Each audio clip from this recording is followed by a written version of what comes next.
Welcome to the Cookbook, where we invite guests on to share the ingredients of what has helped make them the successes that they are. All of it, the good, the not so good. You're not going to find anything half-baked here. And our kitchen gets messy sometimes. That's when the fun starts. So come on and join us.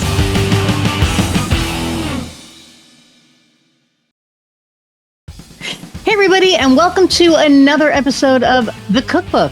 I'm your host, Iris Goldfeder. And I'm excited about our guest today, Cheryl Martin. We've been speaking for months.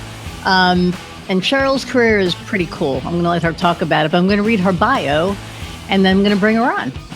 So Cheryl's career in the human growth and development arena has included consulting in the areas of program development, leadership, company culture dynamics, but always involved change and coaching.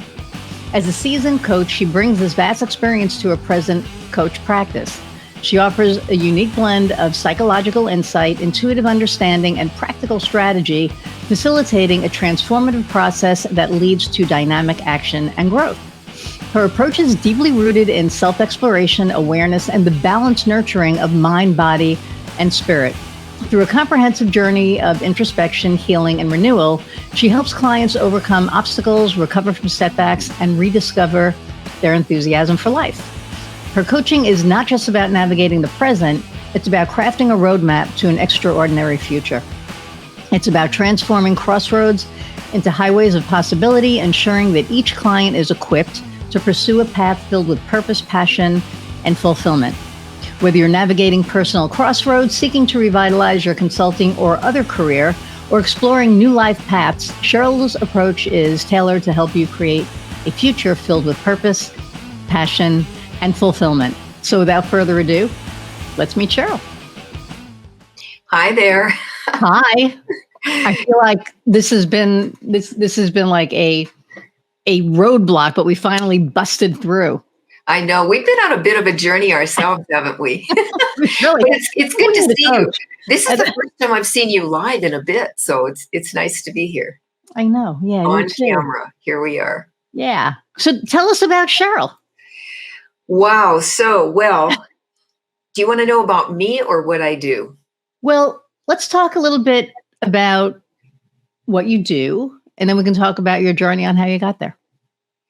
Perfect. So I think the best way for me to tell you about my coaching is, so Iris, picture yourself at a crossroads where every path seems to lead back to familiar but unfulfilled place.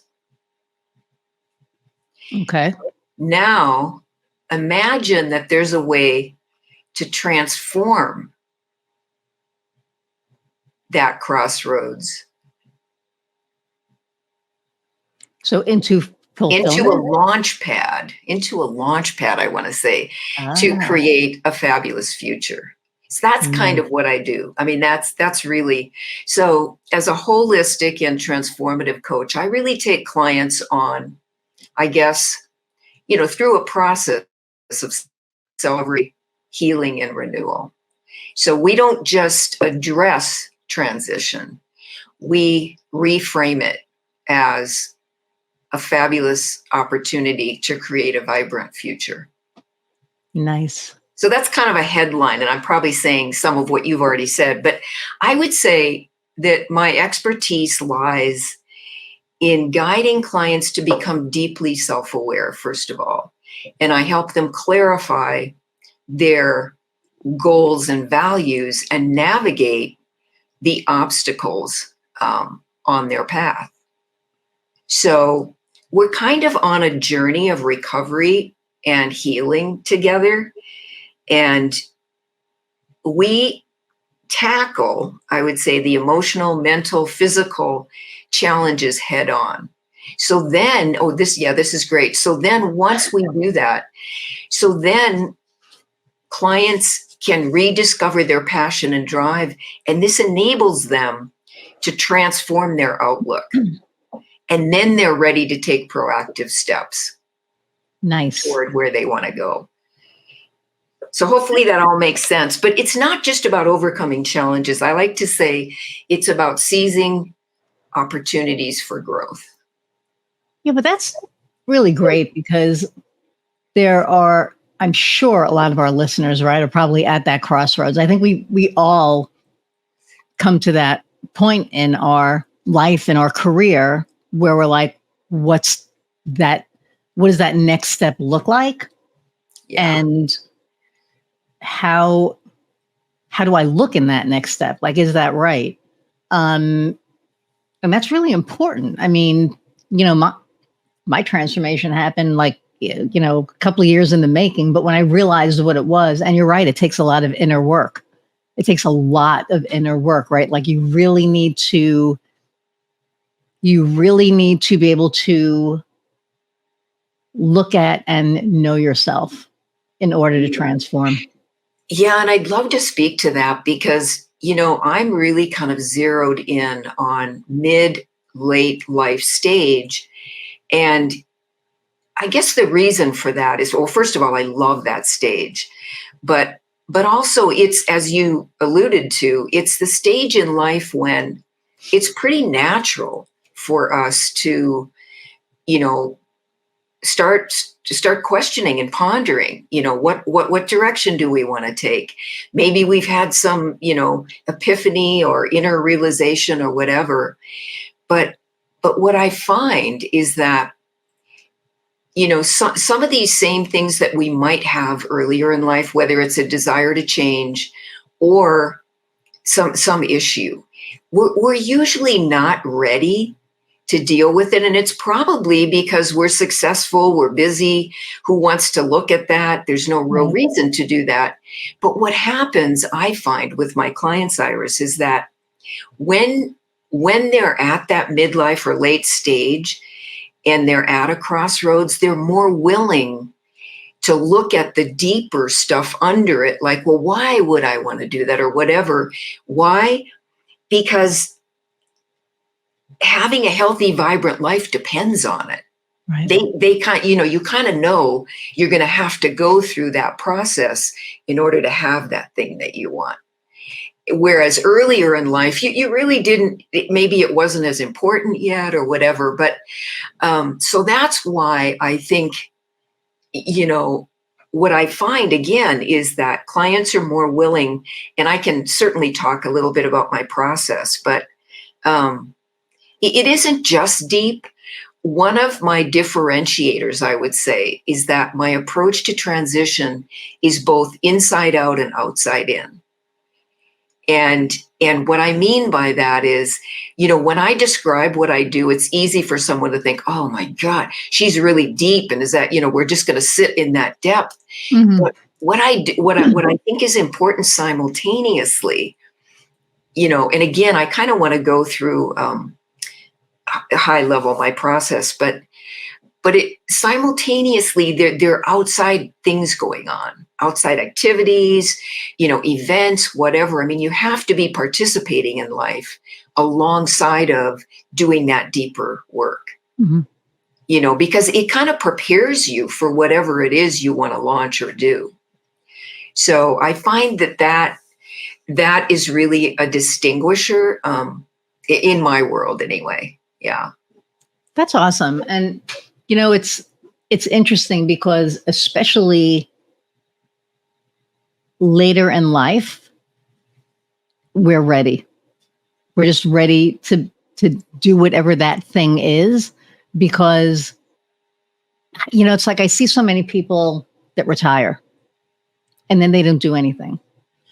And then they just like veg out, and they literally veg out, like they just become it almost immobile, and I think to keep your mind going, to keep going, you have to have something to keep you going. It's like I always joke, like when I sell this in whatever 6-7 years, whatever, my business, my wife's like, you're not going to stop working. And she's probably right. I'll probably consult because I love what I do. Right. Like I I found what really speaks to me. And I think that, after this, I love guiding people. I love helping people. So not that I'm going to become a coach, because I'm not. I may just, consult every once in a while and then, whatever.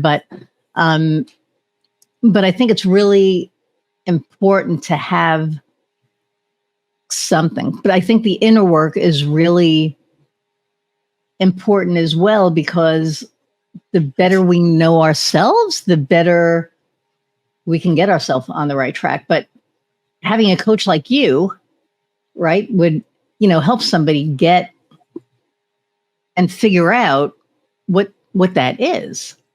So you were Yeah. talking about your process. Yeah. So, well, I want to first say that I think those people that you referenced, probably they're in that familiar place. So, we can forgive them because they're not inspired yet. But, Right. but so my process, and I love this actually, my process can really kind of be found in my logo. And um, I kind of call it my creating extraordinary future process, but it's three phases. It's reflect, regenerate, and revitalize. And just to kind of really headline those, it's like reflect, just sort of looking inward and assessing, like doing that life review. And then regenerate is about healing and new perspectives, right? Revitalize is, newfound passion. And this is when we're more energized. So there's energized action happening. But, if we think about just that first stage, for instance, the reflection process is about understanding where we are, acknowledging where we've been, and then navigating where we want to go, right? So it's really a powerful tool for growth. And if I think about it, it's kind of a celebration of the pivotal moments that have shaped us, right? And so if we think about, like, if I think about what would take a client into this process, I think about, so in our lives, as we've kind of already alluded to, there's something that catalyzes change, right? There's something that's moved within us that makes us want to look deeper and look at, or maybe there's something we know we want to do. So I usually, in this reflective process, there's kind of two phases. And the first one is sort of a present situation focus, where I have clients sharing where they are currently. So it's like, what challenges am I currently facing and what changes does that suggest? Right. So that's kind of becomes the sort of one of the driving questions. But then once we've kind of gone there and that's pretty understood and steady, the second phase is exploring the positive past experiences, right? And how do those connect to where we are today? Because we might find that it probably informs us about what was important, and maybe it still is, right? So just that reflective process, and it can be short or it can be long. And these three phases aren't necessarily, they don't necessarily have a line in the sand beginning and end. They kind of bleed into one another. But especially when we're in that healing, regenerative place, sometimes, a client they might remember something else that they forgot to reflect on, and we go back there. So it's a little bit of back and forth. But I think that really my signature work is this process, because what I find is, the typical transition processes, if you will, are great, and they really do a service, and they kind of skim the surface. And I think in order to really, like, this process has so proven with clients that they really do end up creating what they want in life. We can call it an extraordinary future or whatever, but whatever it is, whether they want to volunteer, they want to continue to work or whatever, and keeping in mind that, it's so easy for us when we talk about transition, we kind of tend, especially these days, to relate it mostly to career transition, because a lot of people indeed in this stage of life, especially, are leaving work that they do and maybe becoming entrepreneurs or whatever. But there are a myriad.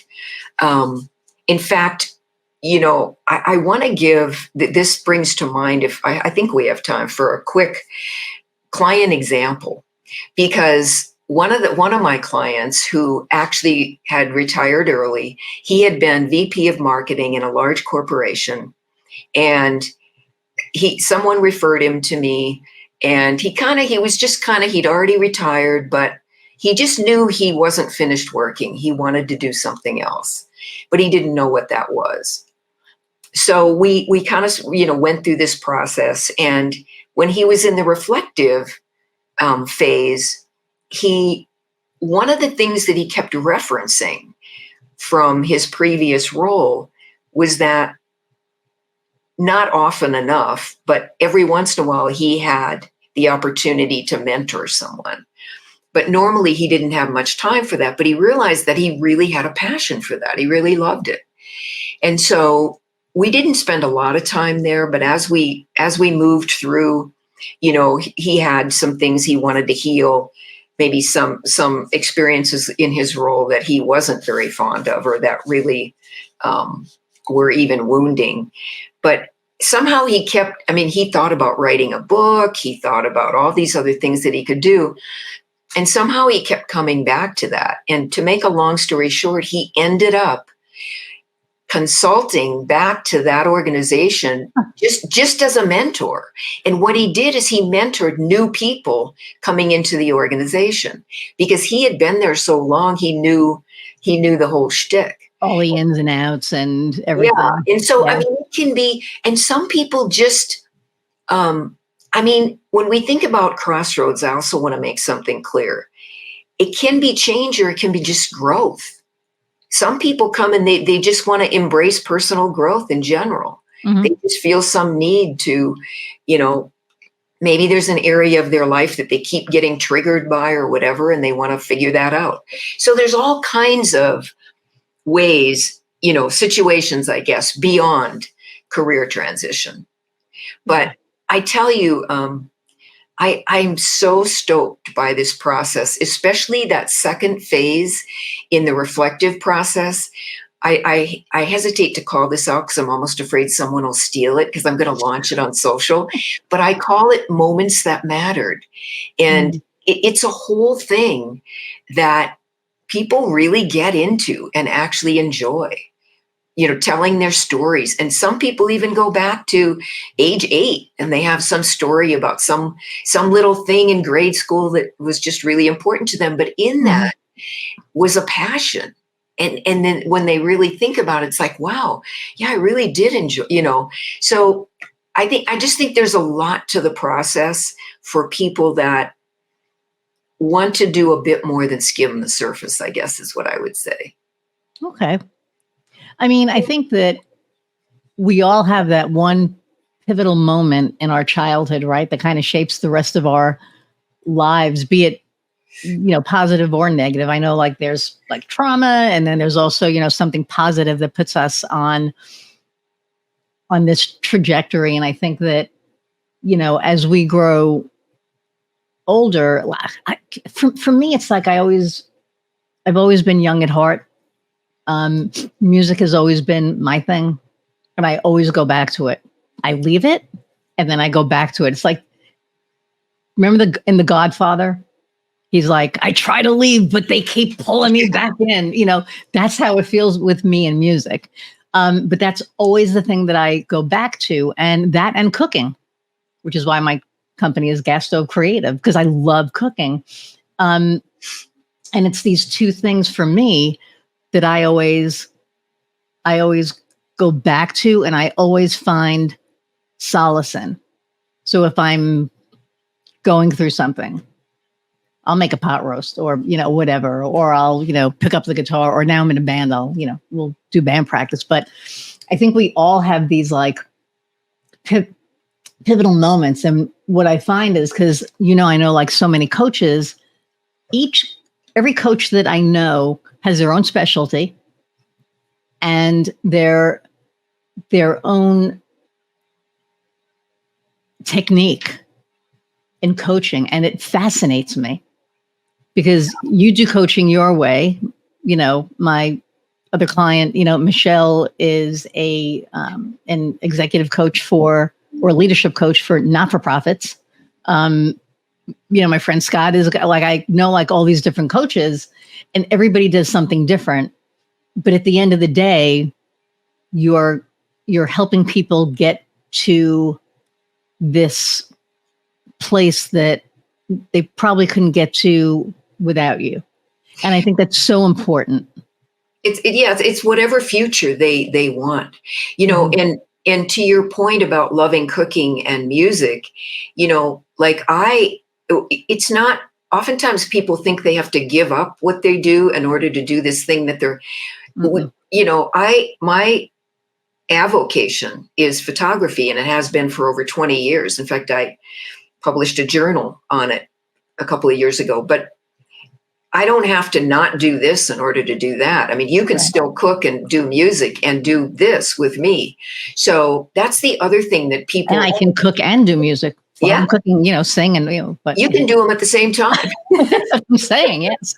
But yeah, I mean, and sometimes people spend quite a bit of time just sorting through that. It's like, well, I love music. Do I love it enough that I want to make it my career or a major piece? Or am I fulfilled in just having it as an avocation, Right. But I think that's another thing that, my own transition to this work from transformational consulting work with organizations was simply, and it was in midlife. So I get to check both boxes, I guess. But yeah, and you had your own transition that you went through. Exactly. Right? Yeah. And so, and that's the thing. So you can speak from a place of experience, having gone through it. Because I watched you go through, some of it, and the front end of it. Yeah. The front end of it. Yeah. And I think that it's fascinating to me because you worked with a coach. And what people don't realize is that, I think sometimes people mistake the need for a coach as something negative when it's really something positive. I think it's like a kind of therapy in a way, right? And there's...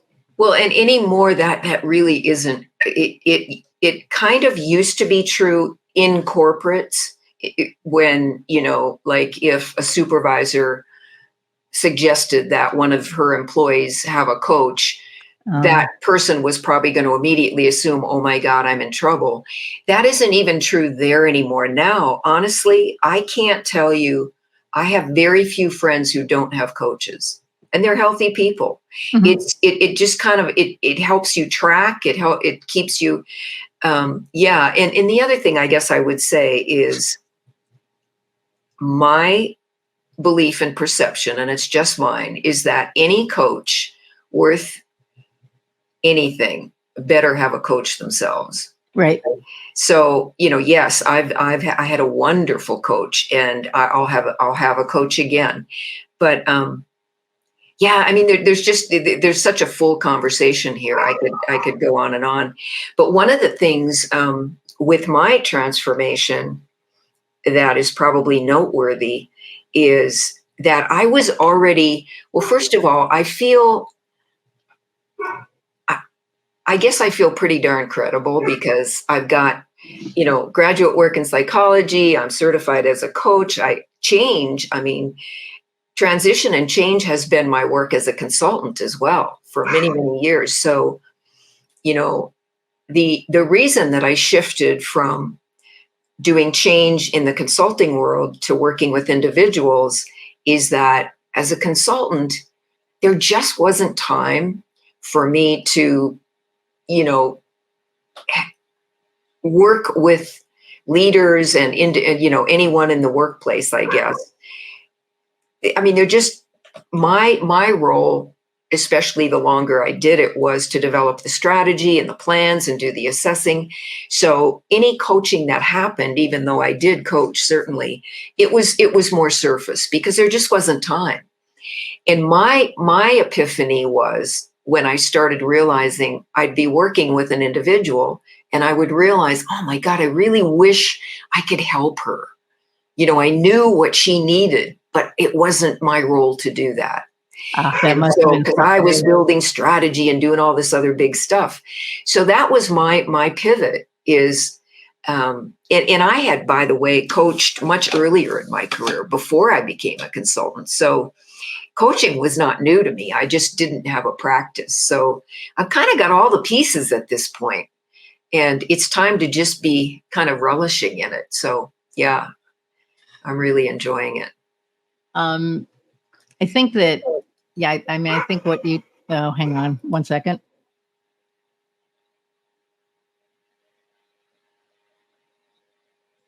Never fails. I always get like a delivery in the middle of a, Oh yeah. every single time. It's just like, it's funny.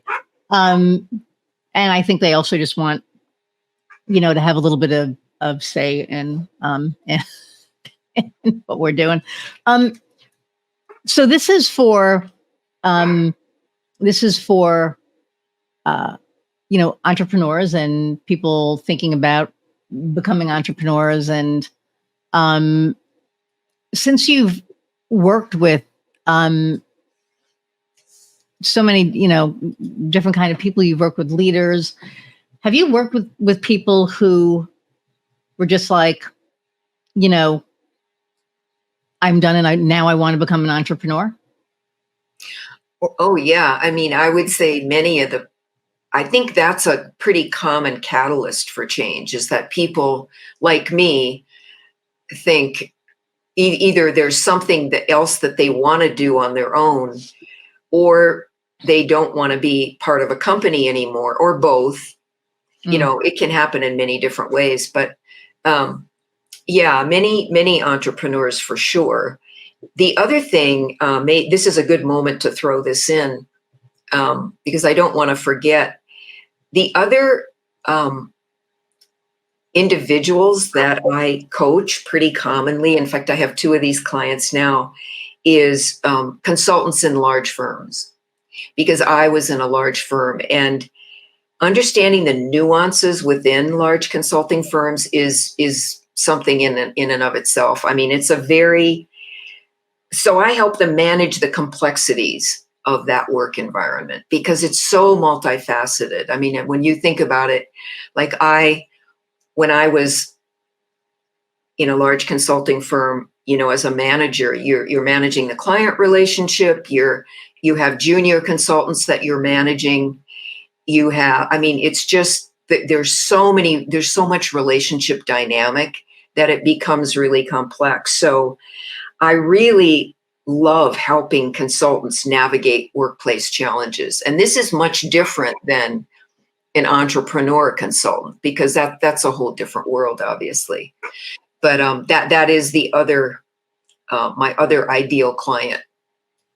So what advice would you give to somebody who is thinking about becoming an entrepreneur?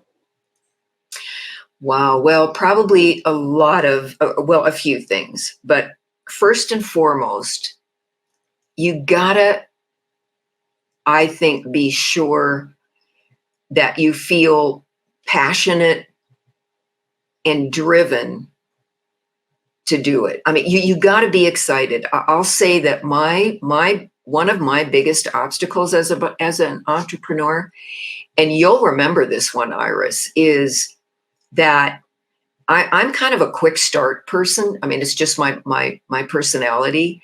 And so when I decided to build a coach practice, it was sort of like it was natural for me to go out and grab all the things that I probably should do. Yep. Right.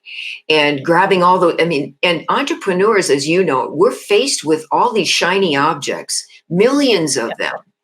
And so what I would say is my biggest obstacle was jumping in too quick. And as much as I hate to admit this, I wasn't excited yet.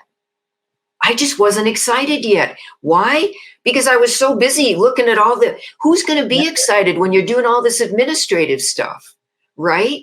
Mm-hmm. And so that is sort of a caution, I would say, because there's a difference between having the idea and being excited. You got the idea, now you're, pondering, you're thinking, you're planning, but it doesn't necessarily mean you're excited about it. Mm-mm. Because you were like, it's like you were, but you weren't. And then I remember you took that other corporate job for like a minute. It was like I think it was like a week. And then you were like, yeah, I'm not doing it. No. I didn't ever take a job. It was a consulting. That's what I mean. That's what I meant. I'm sorry. I should rephrase that. Yeah, no, you had that consulting gig. And like after a week, you were like, no, which I thought was, I was like, okay, so she's definitely ready to do this other thing. But I remember. Well, yeah. And I mean, not to get too deep into my experience, but just to say that it's not just me. I mean, my clients go through this same thing. It's like, well, they have this idea. And when you have the idea, you're really excited about it. But then you start looking at all the components of it. And the excitement kind of wanes for a bit. It gets overwhelming. Because you're in your head and you're so busy with all this stuff. Like I was like, well, is it Instagram? Where should I, I mean, there are just a million questions. Should I have a VA? Oh, well, maybe I don't need that yet. I mean, there's just a lot to consider. Right. So yeah, I would say that would be my advice, is be sure to be focusing out of all the things you can think about and focus on the things that excite you. Right. And just talking, bringing your experience up just to kind of show that you've been there, and it's, you've done the work.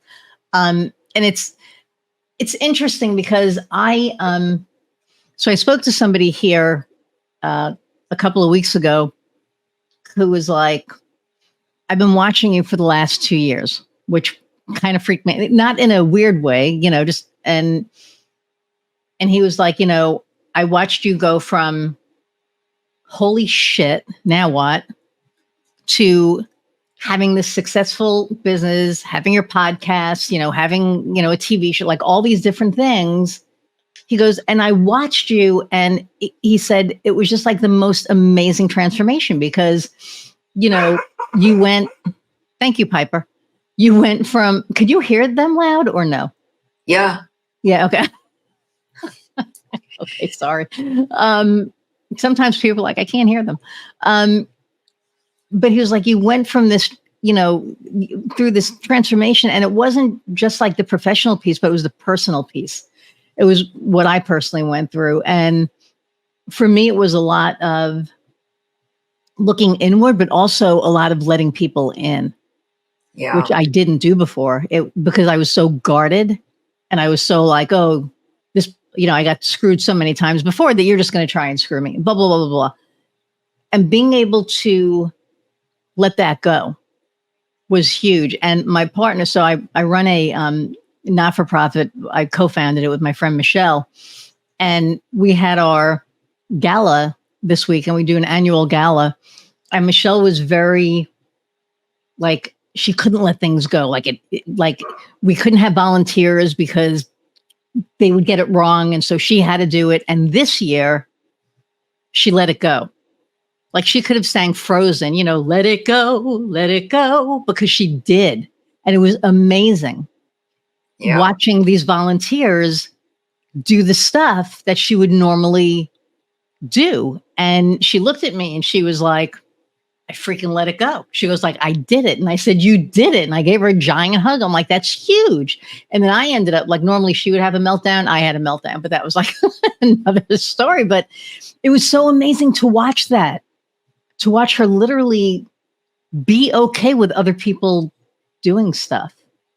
And to your point, I think that what can steer people from, doing coaching work or whatever form their work might take is the personal piece, because there always is. I mean, it's always an inside job. I know that's a kind of a trite thing that we keep hearing, but it's true. I don't think it's trite. I don't think that's trite at all.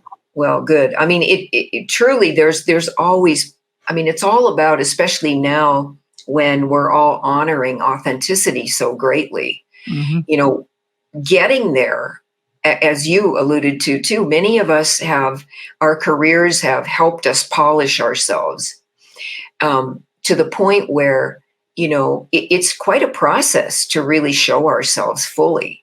Yeah. And that's always part of the work. And I do find, even with the client that I mentioned, his name was Charlie, but I mean, talk about somebody who had to be polished, right? And now he got to just show up in his, sweatshirt or whatever and mentor these people. I mean, just that piece of being casual was a big deal for him. So, yeah, and it's, so there's a lot, but I go back to being willing to go through these stages. Really sets you up to be able to, because as I said early on, once people really get in touch with their passion and drive, we just naturally seem to transform our outlook. It's like then we're saying, oh, yeah, now, I feel so passionate, I know I can do it. Before the passion, their outlook was just fear. It was like, well, I don't know if I can do that. And so that's what it takes. And until clients are at that point, they're probably not going to take proactive steps. Mm-hmm. And, so you can't have a coaching process where a coach is just like giving you assignments and, stuff that you're supposed to do. Right. That has to evolve naturally out of passion. Yeah. People want to do it. Coaching, again, my perspective, coaching isn't about, and by the way, another benefit to my coaching is my sincere belief that we all have our own answers inside. And what I want to say about that is, what happens is it sets up self-belief. People become, once, they start, like if I take them through a discovery process where they come up with their own answers, what it does is over time, it builds confidence. They're like, oh, it's kind of a jolt because they really didn't get that before. Yeah. And that confidence is necessary for them to be willing to embark on exploring and going after their desire. Because if they don't believe that, I mean, again, another belief I have, a coach doesn't have your answers, you do. Right. A good coach just helps you find them. Right. So, but that self-belief is one of my strong approaches. And I think it builds confidence. So I think that's really important, because if we don't have confidence in what we're doing, we're not going to do it well. We're not going to believe in ourselves. We're going to have imposter syndrome because we don't believe that we could do it. And I think that's really important. So there are seasoned entrepreneurs that listen to this too, right? And we all go through our obstacles. And I say, we all have obstacles, and they can be stopping stones or stepping stones, that it's up to us. So what is an obstacle that you've overcome that somebody might be going through now, or you may be going through? Or, and actually, I mentioned it earlier. My biggest obstacle was jumping in quick and looking at all those systems and processes that I probably should do before I was, just getting present with the passion that I wanted to follow, and the practice that I wanted to create. And I think that's a real temptation for a lot of people, because there's so much of it out there. And, not to diminish the value of it, because some of it is really valuable, but it's all in the timing. So that was my greatest obstacle, I think, is jumping in too quick and not doing it my way, not even taking the time to figure out what my way was going to be, rather just thinking I needed to do it the way that there was a way to do it. Right. There isn't a way to do it. Right. And So, I had, and I had somebody sign on a couple of weeks ago, and I said, "Are you sure you're ready?" Because I knew that she wasn't. And she said, "Oh yeah, I'm sure." And I said, "Take a couple of days, think about it, and then get back to me, because I don't ever want to, force somebody to do something that, they're not ready to do, even though, they think they are. I have enough experience now to know when somebody's not." And she called me 2 days later and she said, "Nope, I'm ready." And I said, "You're not." And she got really pissed off at me. I said, look at where you are. Look at your budget, number one. Look at where you are. Look at the things that you really, really need right now. Video is not one of them. As much as, do I want to work with this person? 1,000%. And we will. We're going to work together probably in the next 2 months, and that's great. But it was just one of those things that it's like, you need to put your money into X, Y, and Z. I'm not going anywhere. Video's not going anywhere. It'll be there for you, but do this. And she took another couple of days and she called me back and thanked me. And she said, "Thank you." Yeah, you might suggest, when you get those clients, suggest that they get a coach. Well, there you go. Well, and I have one, and now we offer a service. It's funny you say that, a different kind of coach, but we offer a service now where we have somebody who, if somebody is not comfortable with themselves on video, we offer, I call it prep work, because like a prep chef or, prep cook.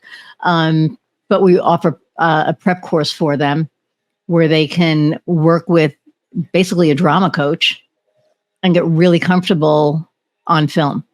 So there's different reasons why they're not ready. Either that they're not ready because they're not comfortable. They're not ready because they don't have the money and they need their money for the other stuff. But yeah, you're 100% right. You could definitely, recommend a coach. Yeah. Yeah. I mean, again, I think that midlife and late life is fraught with, what about health concerns? Some women are dealing with a lot of health concerns. Yep. I have clients, contacting me for things like that, or preparing for retirement. Maybe they don't want another career. They really want to retire, but there's a lot of prep that goes into that. Yeah. So there really is. It's just that, I don't the word transition has become so overused. And by the way, transition is the psychological phase of change. Transition is the psychological piece that happens before you make the change. But the word is so overused. Wow. Maybe, I don't even know what, but maybe used clumsily or whatever, that it begins to seem trite. It begins to seem like, yeah, well, I'm interested, anybody can, but that's why I like to frame it differently. And I frame it as creating a vibrant future. Yeah. Because, you are aiming towards something, whatever it is. You're aiming at creating something new. So not to, completely rule out the word transition, but I find I don't like to use it that often. And it has so many different meanings, right? I mean, people put so many different meanings. Well, yeah. But yeah. So, but I like the creating the future. I think that when we hit, again, Piper wants to kick in. Actually, it was Skylar, I think. No, that was Piper. I think I think that when we hit a certain point, we get to look at that. We get to say, you know, what do we get to say woof? We get to say, what do I want to do now? What do I want to do next? And that's where you come in, because you help people figure that piece out. And that's a big piece. That next thing is the next most important thing in their life. It's like, what is that next thing going to look like? I didn't talk about the pendulum theory yet, did I? The No. pendulum syndrome. I actually post this on social media quite a bit over on Instagram, but because I find, and I even have a visual for it, but I find that what we do when we reach that catalyst, whatever that point is for change, that, we swing, it's like we're on a pendulum and we swing over and maybe we get really excited about it and we decide that, oh, I'm finally going to explore that. And then time goes by and slowly we just swing right back over to that familiar place, even though it's unfulfilling. And, I guess what's in the middle or sitting on that pendulum somewhere is fear. I mean, we're this place over here that we swing back to, after all, it might not be fulfilling, but it's probably secure and safe and all that other stuff. So there's a lot to be said for the fear factor as well. Yeah. But I think that's what most of us, I mean, I was on that pendulum. Most people are on that pendulum until finally, and then the question becomes, what is it that has the pendulum land over here finally? And it's probably either, hopefully I think it's a coach, but it could, there's a lot of things. I mean, you could even get into the scientific thing about how a pendulum swings and what it takes to break that, that equilibrium, because sometimes it lands in the middle too, which is that complete undecision, like indecision. So, but I think it's a good way to, I talk to people a lot about that, because I find that it kind of helps them to have that visual, because it keeps them mindful that there is this place over here that they want to swing over there at least occasionally, even if they're not going to land there yet. Right. Mm-hmm. But it's good to test the waters, right?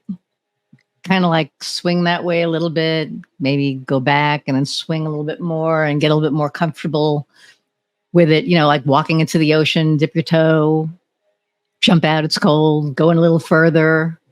Well, and when we're in the reflective stage, people are on that pendulum. It's natural, especially when we get into looking at the positive past things that they remember, because along with that, they also remember ones that aren't positive.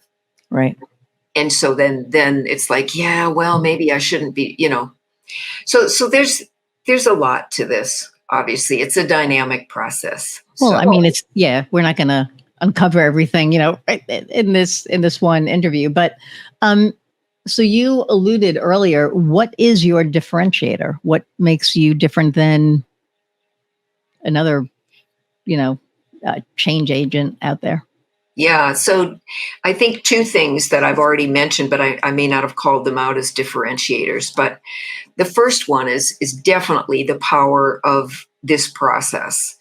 That's just, I mean, we develop kind of a proven roadmap. And I think if I were to refer to myself as a transition coach, then I would say this powerful process is my differentiator, along with that other thing I mentioned, which is I have my approach to transition is both inside out and outside in.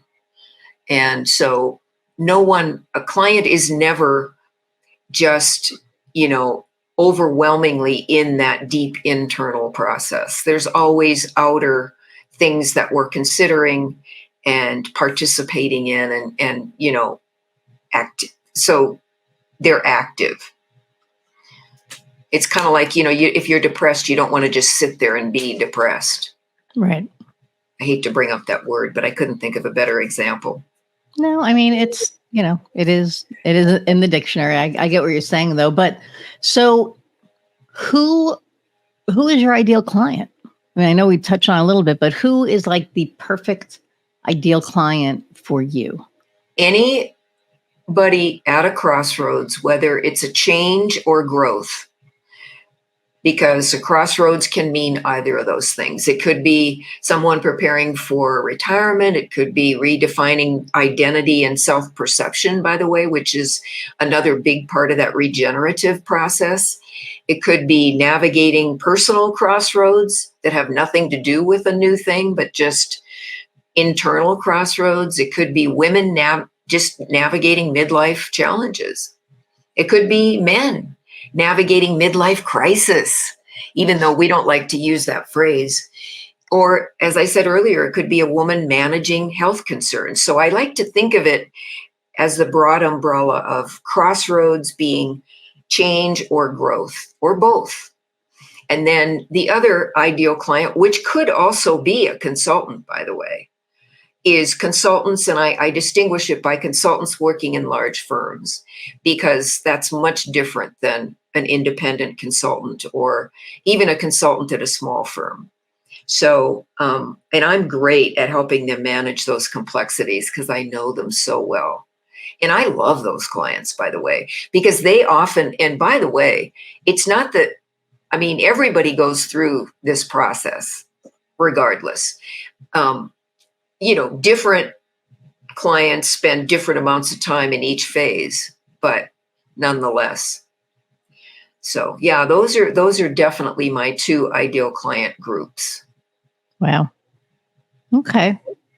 So for those of y'all listening that are in that group, I encourage you to talk to Cheryl because she's been there. I think that makes the biggest difference. There are so many coaches out there that,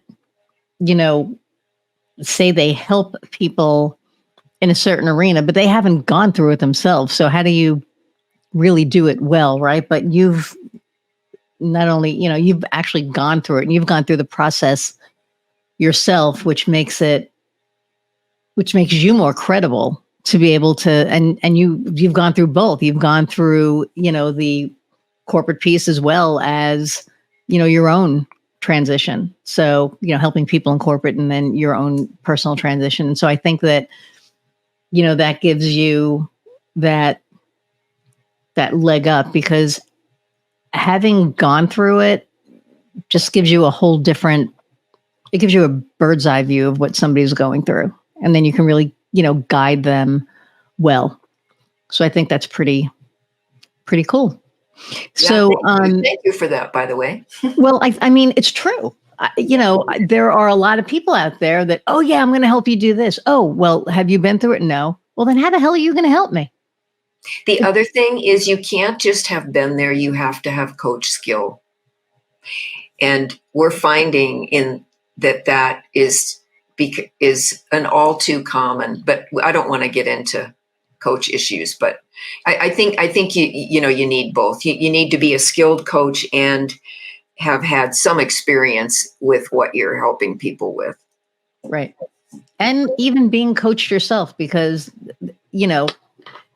I think it's all encompassing. I really do. I think that just having all of that, in my wife's favorite word, all of that in your bucket, right? To be able to run your toolkit, to be able to really just get in and do the work and recognize the different scenarios and be like, oh, that's what this is. And I know that that's what this is because I've been there, so I think that gives it, again, it just adds credibility to it.